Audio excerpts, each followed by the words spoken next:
Wellman TV. Bobby Aguilar. Kabanata 841, Kabanata 841, gumagawa si Tyler Wright. Isang masasamang saya at malamig na tingin ang nag-adorno sa mukha ni Tyler Wright, ibang-iba ito sa maginoong kilos na ginawa niya kanina. Tulad ng inaasahan ko. Bahagyang naningkit ang mga mata ni Bobby Aguilar.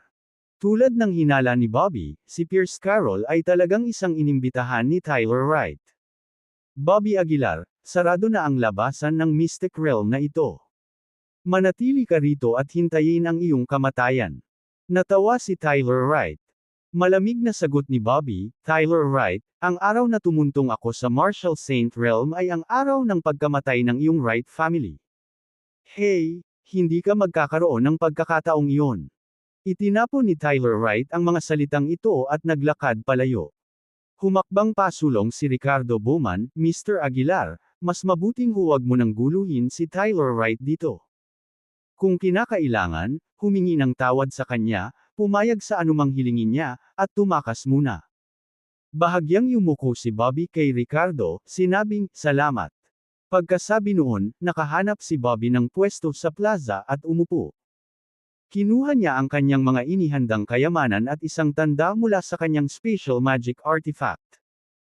Ang karatula ay may ilang mga karakter na nakasulat dito, lahat ng mga item ay ipinagpalit para sa 10,000 taong gulang na medicinal materials.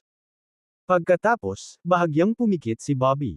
Sa harap ni Bobby ay ang Divine Rank Techniques, Divine Rank Pill Formulas, bawat isa sa kanila ay top-notch. Tahimik na nakaupo doon si Bobby, naghihintay na magsimula ang exchange meeting. Ito ang unang pagkakataon na idinaos ang exchange meeting, kaya kahit hindi marami ang bilang ng mga dumalo, napakataas ng kalidad. Kabilang sa mga taong ito ang mga nangungunang echelon ng mga prestihiyosong pamilya, na likas na nagtataglay ng hindi mabilang na mga kayamanan sa kanilang mga kamay. Inilabas ni Bobby ang kanyang banal na sentido, tinakpan ang paligid. Di nagtagal, natuklasan niya ang maraming halamang gamot. Ang mga halamang gamot na ito ay lahat ng top tier, kung saan, hindi bababa sa 3 ay 10,000 taong gulang na medicinal materials.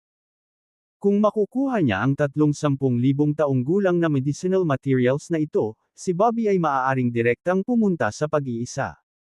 Siyempre, ito ay imposible, ito ay isang pagpapala kung siya ay makakakuha ng isa. Lumipas ang oras, at nagsimula ang exchange meeting pagkalipas ng ilang sandali. Ang mga taong dumadaan sa booth ni Bobby ay laging nakayuko para mas matingnan. Ang libong mga kamay ni God Buddha. Ito ay isang mataas na grado na divine rank technique, maaari ko bang palitan ito ng aking mahiwagang artifact? May lumapit at nagtanong. Umiling si Bobby, itinuro ang karatula, at sinabing, gusto ko lang ng 10,000 taong gulang na medicinal materials, pasensya na. Kawawa naman. Ang kabilang partido ay umiling na may kaunting panghihinayang at naglakad palayo. Divine Race Eta. Divine Rank Pill Formula. Kaibigan, mayroon akong 8,000 taong gulang na halamang gamot. Maaari ko bang ipagpalit ito sa iyo? Tanong ng isa pang tao. Umiling pa rin si Bobby at sinabing, sorry, I only want 10,000-year-old medicinal materials. Umalis ang taong may panghihinayang sa mukha. Hindi mabilang na mga tao ang dumating at umalis, ngunit sa kasamaang palad, wala sa kanila ang may 10,000 taong gulang na medicinal materials.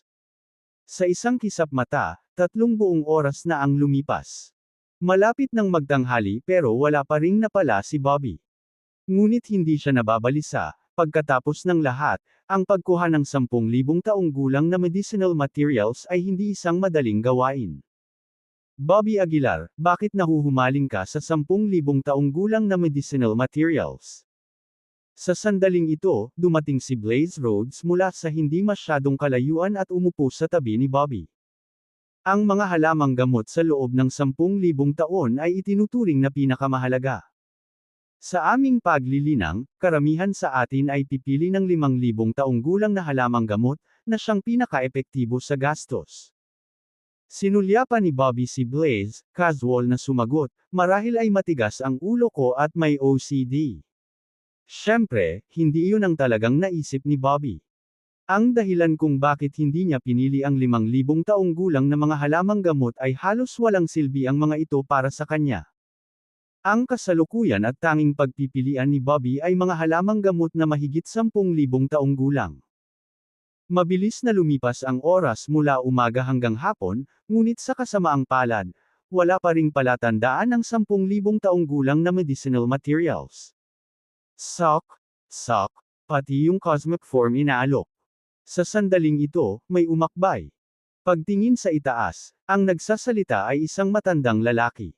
Kahit na siya ay tila matatag, hindi niya maitago ang kanyang kakaibang lakas. Familiar ka ba sa cosmic form? Tanong ni Bobby. Nakapikit ang mata ng matandang lalaki, ang cosmic form ay hindi lang isang simpleng divine rank technique. Sa pagkakaalam ko, ito ay isang teknik na ginamit ng mga guardians. Saan mo ito nakita? Wala kang pakialam doon, sabi ni Bobby at muling ipinikit ang kanyang mga mata.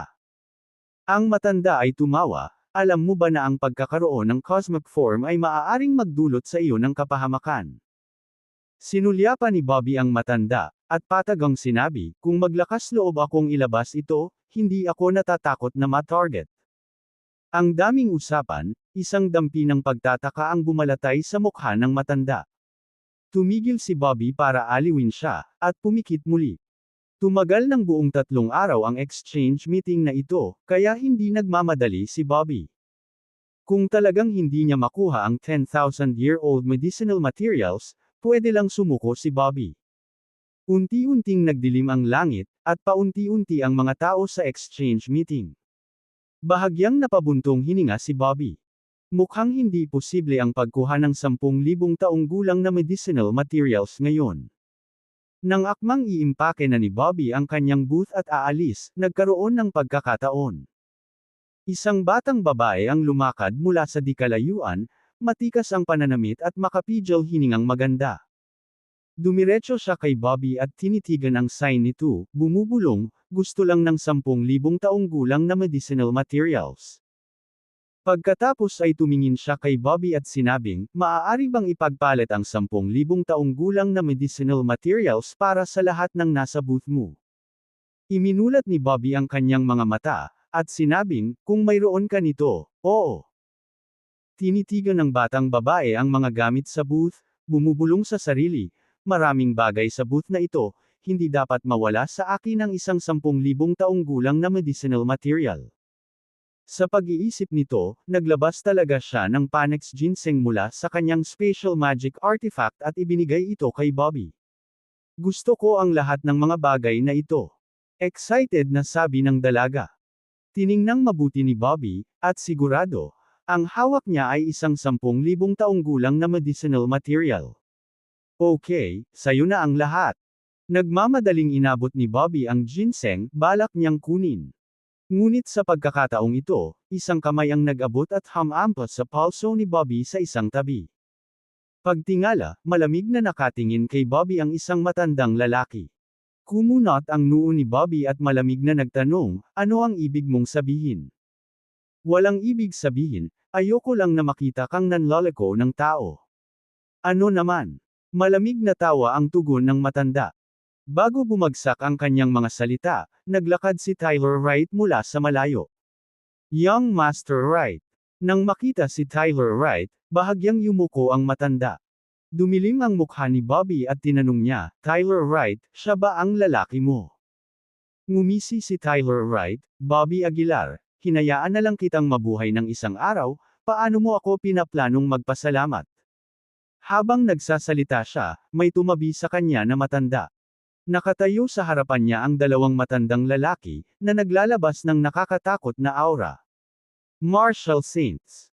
Hindi maiwasang magbago ang mukha ni Bobby. Bagamat ang dalawang lalaki ay nagtatago ng kanilang kapangyarihan, sapat na ang matinding pressure para mabilis na matukoy ni Bobby ang kanilang kaharian. Kabanata 842, Kabanata 842, Paghihimagsik. Dalawang martial saints ang hamarang sa daan ni Bobby Aguilar. Ang mapang-apong aura na pinalabas nila ay nagpang-inig sa katawan ng hindi mapigilan. Mahigpit na nagsalubong ang mga kilay ni Bobby Aguilar. Siya ay tumayo mula sa lupa, ang kanyang malamig na mga mata ay nakatingin kay Tyler Wright at sinabing, napakawalang tiyaga, tayo ba? Tawa ng tawa si Tyler Wright, pinayagan na kitang mabuhay ng isang buong araw, dapat ay nagpapasalamat ka sa akin. Bobby Aguilar, handa pa rin akong bigyan ka ng pagkakataon. Ibigay mo sa akin si Emily Taylor, at pakakawalan kita.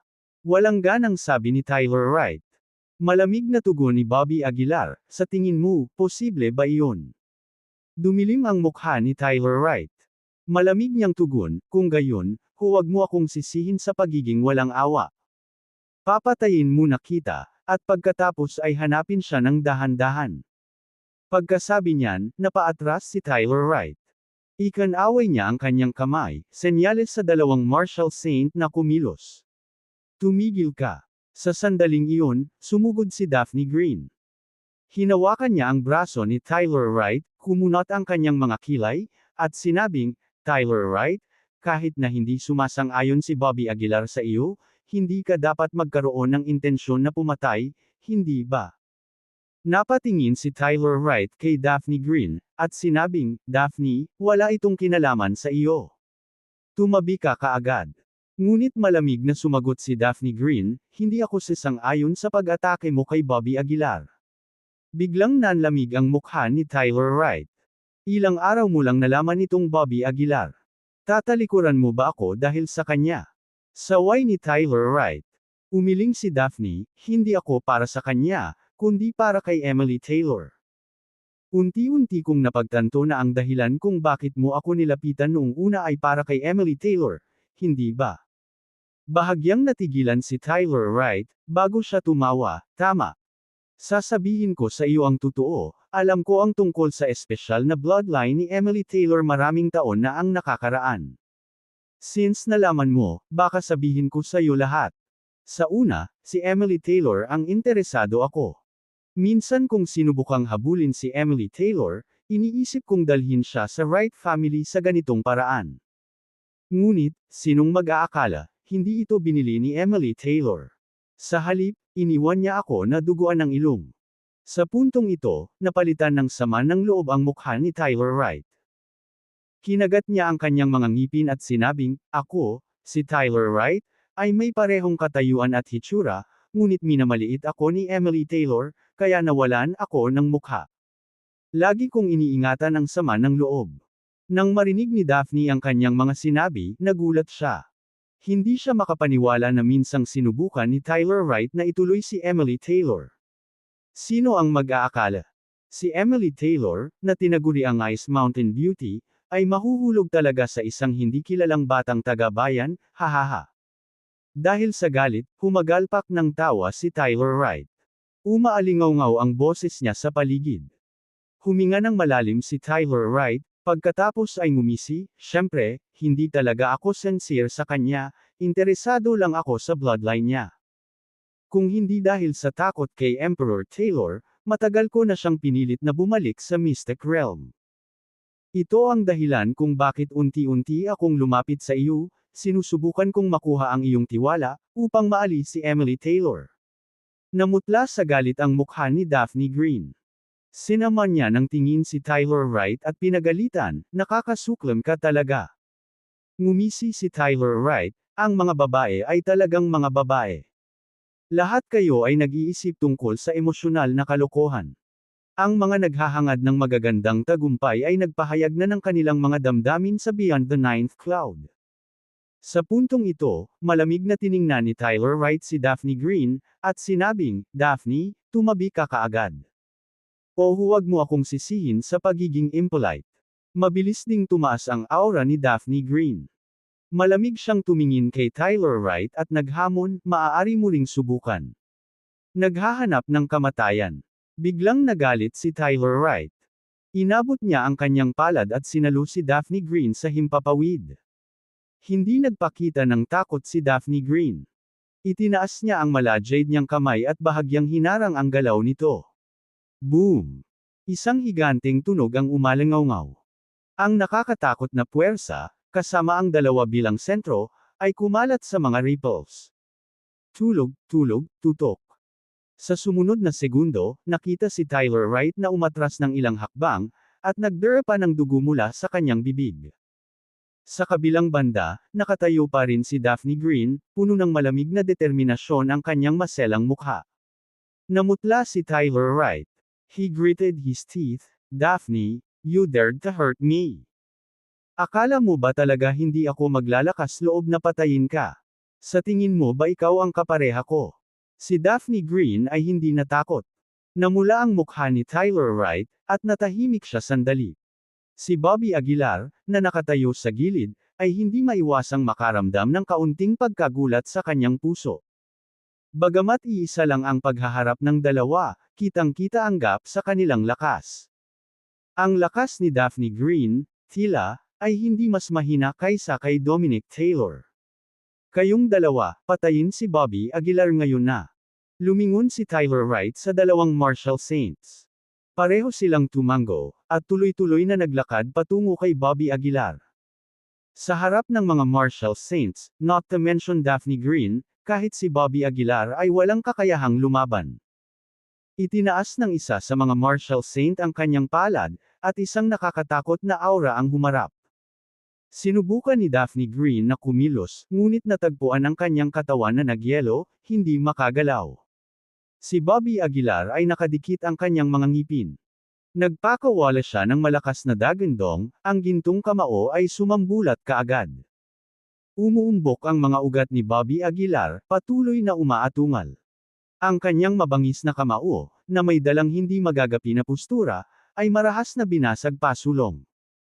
Gayunpaman, ang inaasahang banggaan ay hindi nangyari. Itinaas lang ng Marshall Saint ang kanyang kamay, at ang kapangyarihan ni Bobby Aguilar ay direktang nalihis. Ignorante sa nalalapit na kamatayan. Ngumisi ang isa sa mga Marshall Saints. Sa pag-indayog ng kanyang malaking kamay, pinalipad ng kanyang malakas na puwersa si Bobby Aguilar. Isa lang itong casual na hampas ng palad, ngunit nabasag nito ang ilang buto sa kamay ni Bobby Aguilar. Ang kanyang 5 visor at 6 na bituka ay nagkaroon ng epekto bawat isa. Tumayo si Bobby Aguilar mula sa lupa. Pinunasan niya ang dugong tumulos sa gilid ng kanyang bibig at bumulong sa mahinang boses, "Karapat-dapat maging Marshall Saint, hindi tayo magka-level." Kahit na nasa kanya ang power of Marshall Saint, si Bobby Aguilar ay ganap na walang kalaban-laban. Hindi nakakagulat na ipinagbawal ng tagapangalaga ang mga Marshall Saint na lumitaw. Malamang na sapat na ang kanilang kapangyarihan para harapin ang makabagong armas. "Anak, malapit na ang wakas mo," sabi ni Tyler Wright na may masamang hangarin. Lumipat ang Marshall Saint kay Bobby Aguilar, bahagyang nakataas ang kanyang palad. The moment his palm was about to touch Bobby Aguilar, may biglang umalangaw na boses. "Tumigil ka."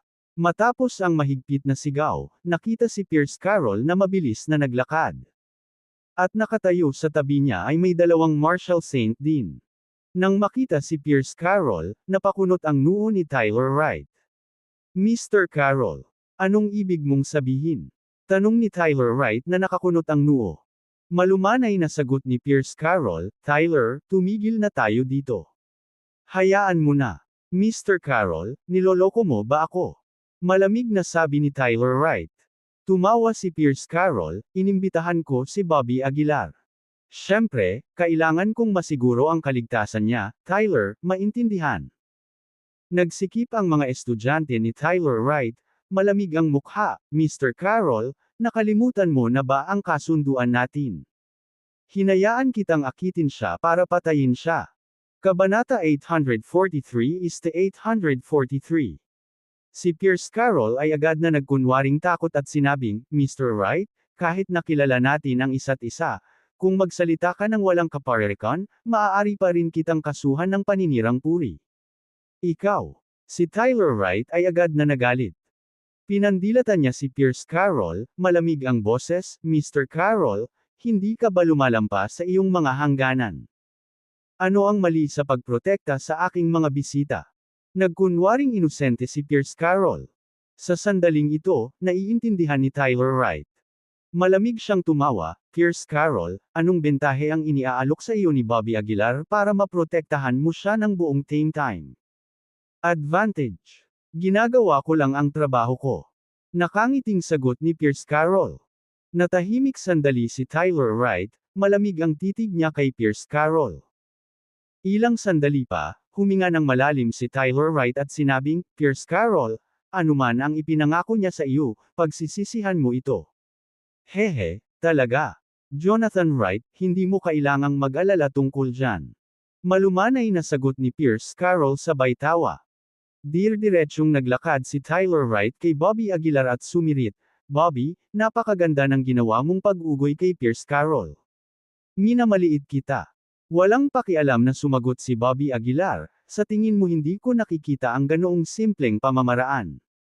Mabuti. Tumango si Tyler Wright bilang pasasalamat. Bagaman hindi kita kayang patayin, ipaalam na ito ay magiging walang saysay sa exchange meeting.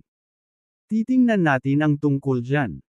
Pagkasabi nito, nilingan niya ang dalaga at malamig na nagsalita, itago mo ang iyong mga halamang gamot.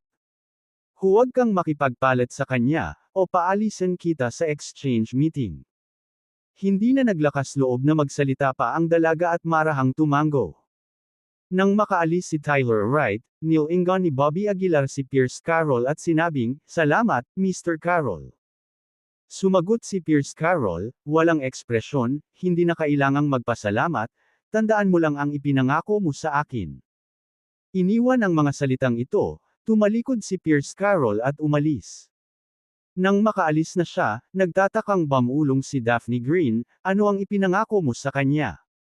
Handa pa siyang saktan si Tyler Wright para tulungan ka.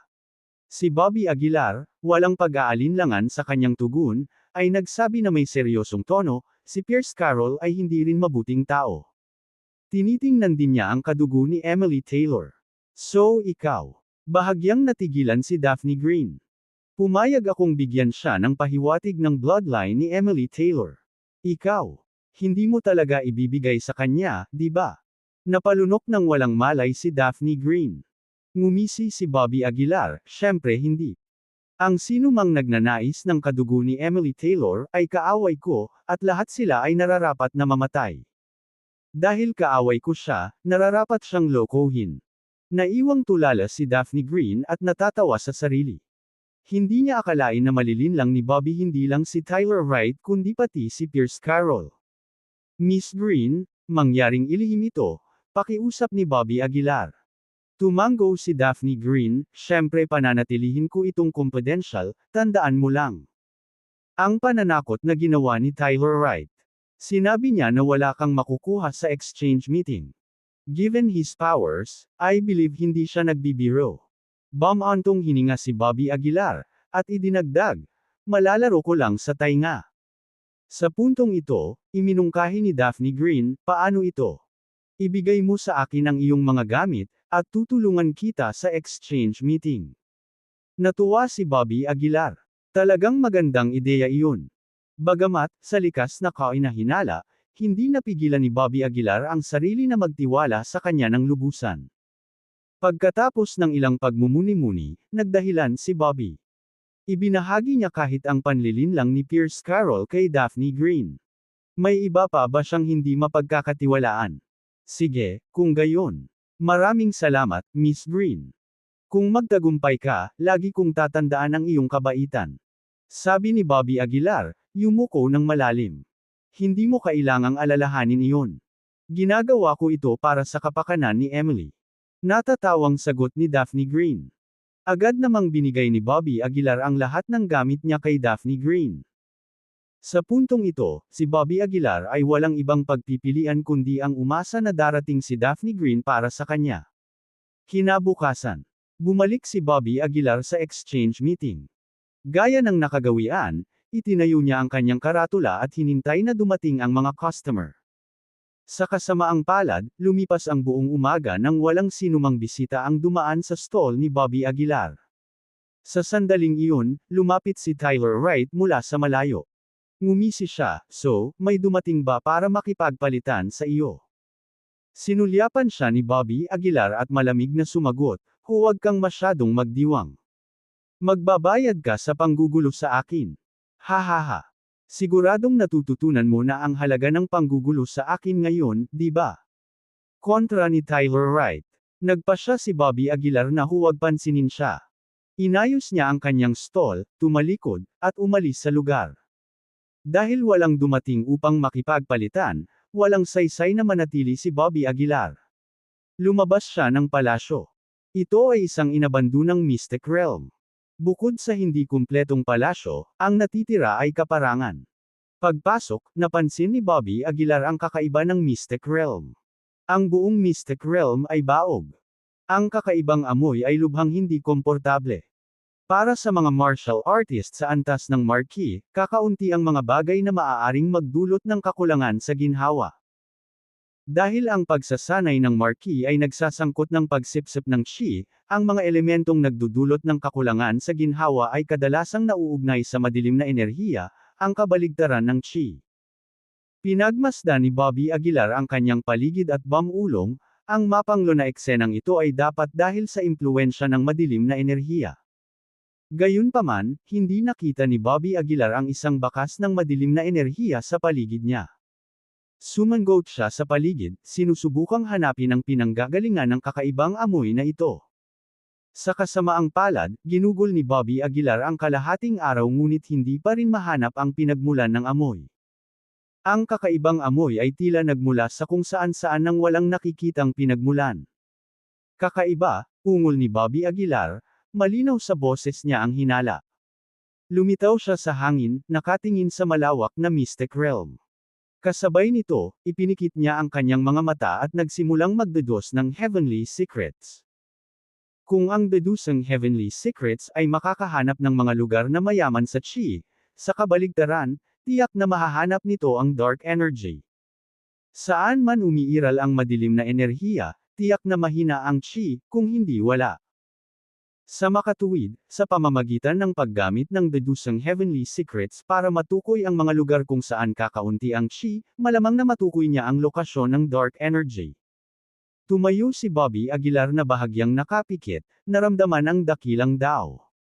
Sa sandaling ito, muling nagpakita ang inner view kay Bobby Aguilar. Sa inner view, lahat ng ilaw ay lumabo ng husto. Ito ang isa sa mga dahilan sa likod ng pagbaba ng realm. Sa loob ng inner view, patuloy na hinahanap ni Bobby Aguilar ang mga anomalya ng Dao. Hindi nagtagal, nakita ni Bobby Aguilar ang ilang hindi pangkaraniwang pangyayari sa Dao. Ang mga abnormalidad na ito ay nagmula lahat sa palasyo, marahil dahil may nagdadala ng 10,000 taong gulang na mga panggamot na materyales. Sa sandaling ito, napansin ni Bobby Aguilar ang isang maliit na kulay abong lugar sa Grand Dao, malinaw na naiiba sa likas na liwanag ng Dao. Agad na binuksan ni Bobby Aguilar ang kanyang mga mata at nakita ang direksyon na ipinahiwatig ng Dao. Dapat nandoon. Tumango si Bobby Aguilar sa direksyong iyon at bumulong. Nang walang pag-aaksaya ng oras, agad na umalis si Bobby Aguilar patungo sa direksyon na ipinakita ng Dao. Kabanata 844-844. Ang Mystic Realm na ito ay hindi masyadong malaki, kaya hindi nagtagal si Bobby Aguilar upang makarating sa lokasyong nakasaad sa mapa. Pagtingin sa paligid niya, talagang sira ang lugar. Not to mention trees, even the stones were weathered, na nagmistulang disyerto. Yumuko si Bobby Aguilar, ginaya ang lalaking may bigo't, marahang hinahaplos ang lupa, dinadama ang bawat pulgada ng lupa. Ito ay isang proyekto dahil nangangailangan ito ng masusing pagtutok. Ang anumang pagkagambala ay maaaring magresulta sa pagkawala ng isang bagay na hindi karaniwan, kaya nangangailangan ito ng oras. Sa oras na ito, sa isang silid sa isang gilid ng palasyo. Malungkot na ekspresyon ang suot ni Tyler Wright. Nanatiling tahimik ang dalawang matanda sa kanyang tabi, naghihintay sa utos ni Tyler. Damn it! Hahayaan na lang ba natin si Bobby Aguilar? Napatikip ng ngipin si Tyler Wright sa galit. Ano bang ginawa ng batang ito sa iyo para magalit ka? Tanong ng isa sa mga matatandang lalaki. Iniwasan siya ni Tyler Wright ng isang sulyap, bumantong hininga at sinabing, hindi ako ganoon kadali. Ang dahilan kung bakit gusto ko siyang patayin ay dahil nakaramdam ako ng banta mula sa kanya. Isang pagbabante. Medyo nagulat ang lalaki sa gilid. Tumango si Tyler Wright, oo, kung ang batang ito ay pumasok sa Martial Saint Realm, malamang na walang sinuman sa Mystic Realm ang makakalaban sa kanya. At kung ano ang alam ko tungkol sa kanya, tiyak na magiging sanhi siya ng pagbagsak ng Wright family. Tumawa ang lalaki sa gilid, Jonathan, masyado ka bang nag-aalala? Wala pang Martial Saints na lumitaw sa panahong ito, hindi mo ba alam iyon? Sa malamig na boses, sinabi ni Tyler Wright, ngunit may mga alingaw-ngaw na sisirain niya ang pagkapatas na ito. Maraming tao ang naghula na sa susunod na taon, ang panahon na walang Martial Saints ay magtatapos. Nang marinig ito, hindi pa rin ito sineryoso ng dalawang Martial Saints. Kahit na pumasok siya sa Martial Saint Realm, paano ito mahalaga? Magiging bagong Martial Saint lang siya, hindi magiging mahirap na patayin siya. Umiling si Tyler, hindi, pambihira ang batang ito. Nang pumasok siya sa Military Marquee Realm, halos hindi na siya magagapi sa level na ito. Kung tatango siya sa Martial Saint Realm, sino ang nakakaalam kung ano ang maaaring mangyari? Matapos marinig ang mga salita ni Tyler, sinabi ng dalawang matatandang lalaki, maraming paraan para patayin siya, at ano ang magagawa ni Pierce Carroll para protektahan siya. Hindi ako naniniwala na maaari siyang magkaroon ng dalawang Martial Saints na susunod sa kanya sa lahat ng oras. Kumunot ang noo ni Tyler at sinabing, ngunit, ang pagpukaw sa Carroll family ay hindi isang matalinong pagpili. Jonathan, hindi sineseryoso ni Pierce Carroll ang ating Wright family, kaya bakit natin siya dapat igalang? Maging ang Lynch family, ang Carroll family ay hindi magdudulot ng gulo sa ating Wright family para lamang sa isang patay na tao, hindi ba? Ang pangungusap na ito ay nagpaalala kay Tyler Wright. Hinaplos niya ang kanyang baba at sinabi sa mahinang boses, nagbigay ka ng 8 punto. Mabilis na hanapin ang lokasyon ni Bobby Aguilar at patayin siya. Walang problema. Tumango ang dalawang Martial Saints, saka pumasok sa palasyo. Ngunit pagkatapos maghanap sa paligid ng palasyo, hindi nila nakita si Bobby Aguilar. Tingnan natin kung saan ka makakatakas. Malamig na bumantong hininga ang isa sa mga Martial Saints. Habang nagsasalita siya, inilabas niya ang kanyang banal na sentido, hinahanap si Bobby Aguilar. Bilang isang Martial Saint, ang kanyang divine sense ay napakalakas, halos sakop ang buong Mystic Realm. Kaya naman, mabilis niyang nahanap ang kinaroroonan ni Bobby Aguilar. Doon. Itinuro ng matandang lalaki ang isang direksyon. Sabi ni Tyler Wright sa malamig na boses, Tara, hanapin natin siya. Sa sandaling ito, marahang hinihimas ni Bobby Aguilar ang lupa.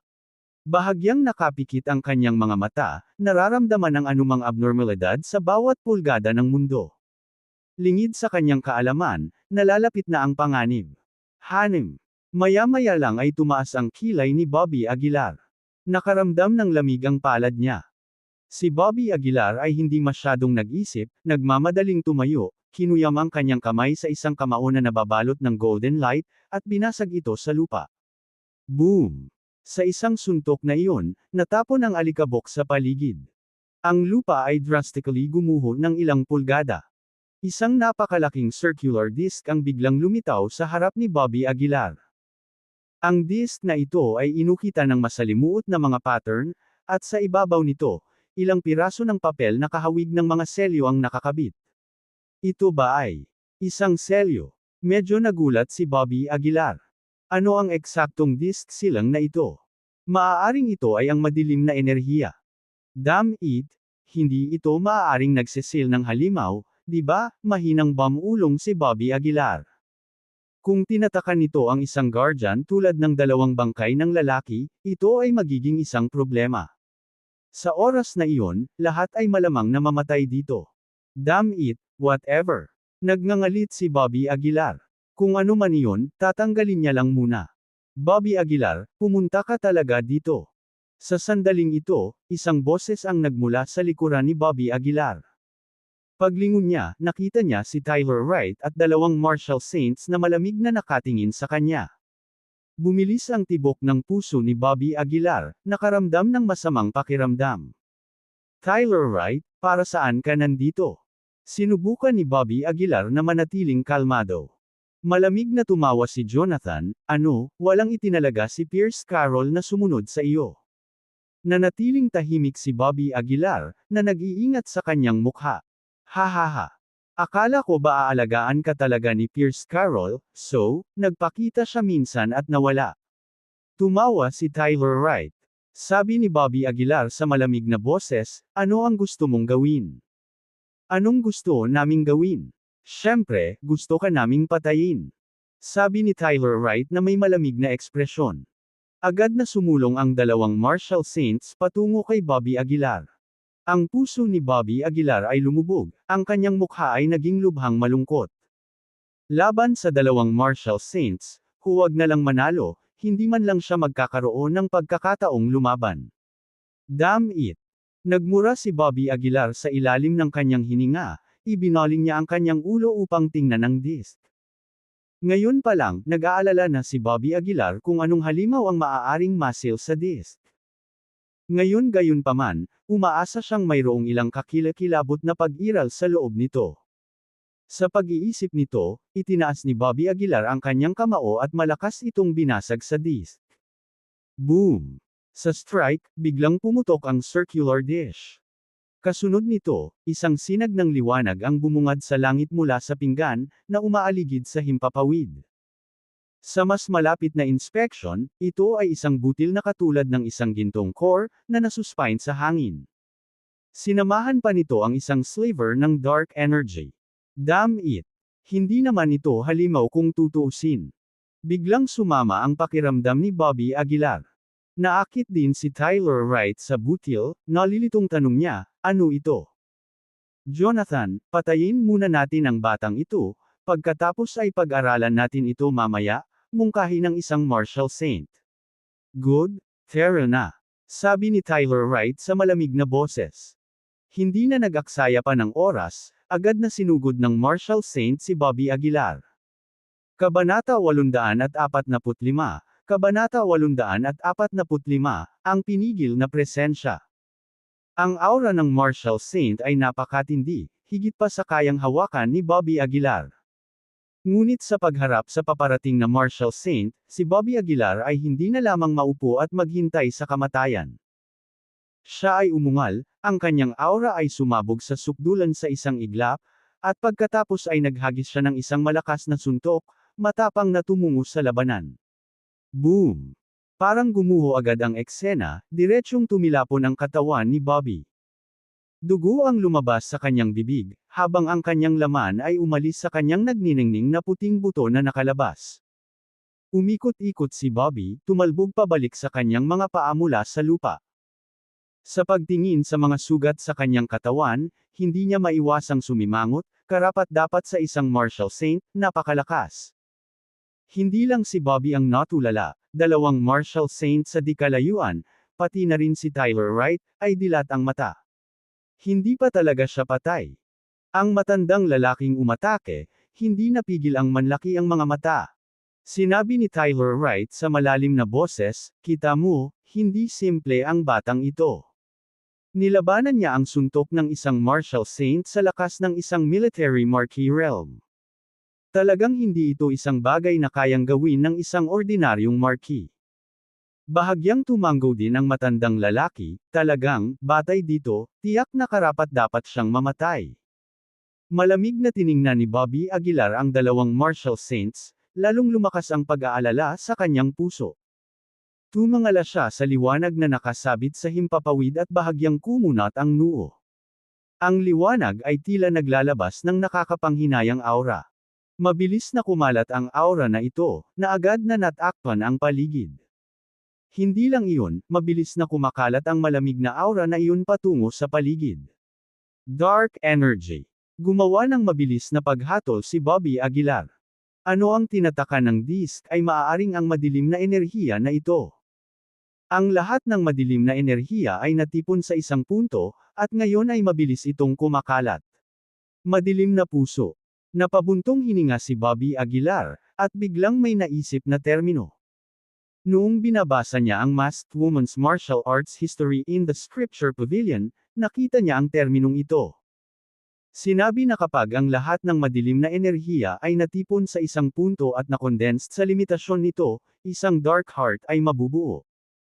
Ang dark heart ay naglalaman ng dalisay at walang kapantay na dark energy, na talagang isang koleksyon ng dark energy na nakolekta mula sa battlefield. Kung ito talaga ang madilim na puso, maaari akong maligtas ngayon. Hinihingal na sabi ni Bobby Aguilar. Ano bang pinagbubulungan mo? Sa harap, malamig na sabi ng Martial Saint na iyon. Bobby Aguilar, kaya mong pigilan ang unang suntok, kaya mo rin bang tiisin ang pangalawa? Bahagyang naningkit ang mga mata ni Bobby, at ngumisi, paano natin malalaman kung hindi sinusubukan? Hahaha. Agad na tumawa ng malakas ang Martial Saint. Aminin ko na ikaw ay lubos na kahanga-hanga, ngunit ang labis na kumpiyansa ay hindi isang magandang bagay. Bago bumagsak ang kanyang mga salita, muling kinasuhan ng Martial Saint si Bobby Aguilar. Hinawakan ng kanyang kamay ang ilaw, gumalaw siya mula sa itaas hanggang sa ibaba, mabangis na humahampas kay Bobby Aguilar. Hindi na kayang mag-antala ni Bobby Aguilar, umungol siya, at hinarap ito ng ulo gamit ang kanyang kamao. Boom! Sa sandali ng banggaan, napabalikwas muli si Bobby Aguilar. Muling bumagsak ang kanyang mga buto, ngunit ang nakakagulat ay si Bobby Aguilar ay hindi pa rin patay, at maging ang kanyang hininga ay tila hindi humihina. Paano naging ganito? Napataas lahat ng kilay ng mga nandoon. Ang Martial Saint na kumuha ng shot ay kaina-hinalang nakatingin sa sarili niyang kamao. Pambihira, kahit malakas ang katawan ng batang ito, hindi niya kayang tiisin ang dalawa kong suntok. Mahinang ungol ng Martial Saint.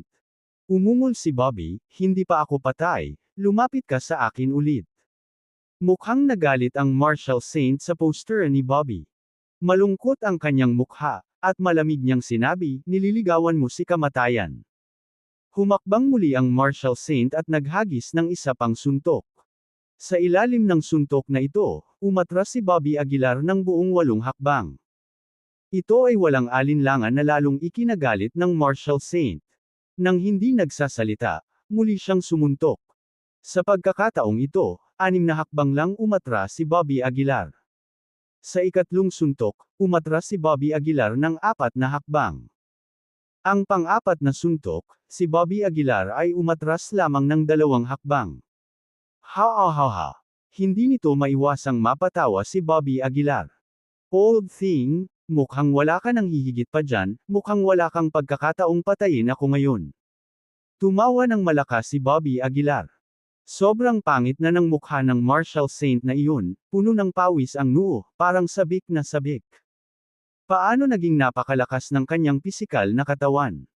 Kinagat ni Tyler Wright ang kanyang mga ngipin, medyo ayaw niyang sinabi. Hindi tama. Ngunit umiling ang Martial Saint. Wala itong kinalaman sa kanyang katawan, ngunit ang aking lakas ay patuloy na nababawasan. Pagkatapos ng kanyang paalala, tila naramdaman din ito ng ibang Martial Saint. Sinubukan niyang pakilyusan ang chi na dumadaloy sa kanyang mga meridian, nalaman lamang niyang tila nagyelo ang chi ng kanyang katawan, na napakabagal sa pag-agos. At ang bilis na ito ay patuloy na bumabagsak na walang tigil, na para bang ito ay ganap na magyelo. Ganito talaga. May napansin din si Tyler Wright na kakaiba. Napapikit si Bobby Aguilar at sinabing, tulong talaga ito ng Diyos. Gusto niyo akong patayin ngayon, pero natatakot ako na hindi ito magiging ganoon kadali. Hindi pinansin ng dalawang Martial Saint si Bobby Aguilar, agad silang tumangala sa suspendidong Dark Heart sa ere. Maaaring dahil sa bagay na iyon. Sabi ng isa sa mga Martial Saints. Dark energy, itong mystic realm ay puno ng dark energy. Ang isa pang Martial Saint ay apurahang sinabi. Ang nilinang nila ay tungkol sa chi, na sumasalungat sa madilim na enerhiya. Ngayon ang buong mystic realm ay napapalibutan ng madilim na enerhiya, na humantong sa kanilang chi na ganap na napigilan. Kung hindi ako nagkakamali, hindi na ninyo magagamit ang chi sa inyong katawan. Sa pagkakataong ito, mahinang sabi ni Bobby Aguilar sa di kalayuan. Tulad ng sinabi ni Bobby Aguilar, sinubukan ng dalawang martial saint na ito na tawagan ang kanilang chi para lamang makitang ito ay ganap na pinigilan. Kaya, sa katawan mo lang maaasahan, tama. Ngumisi si Bobby Aguilar, na nagpapakita ng hilera ng mapuputing ngipin. Umaasa lamang sa kanilang mga katawan, si Bobby Aguilar ay hindi natatakot sa mga martial saints.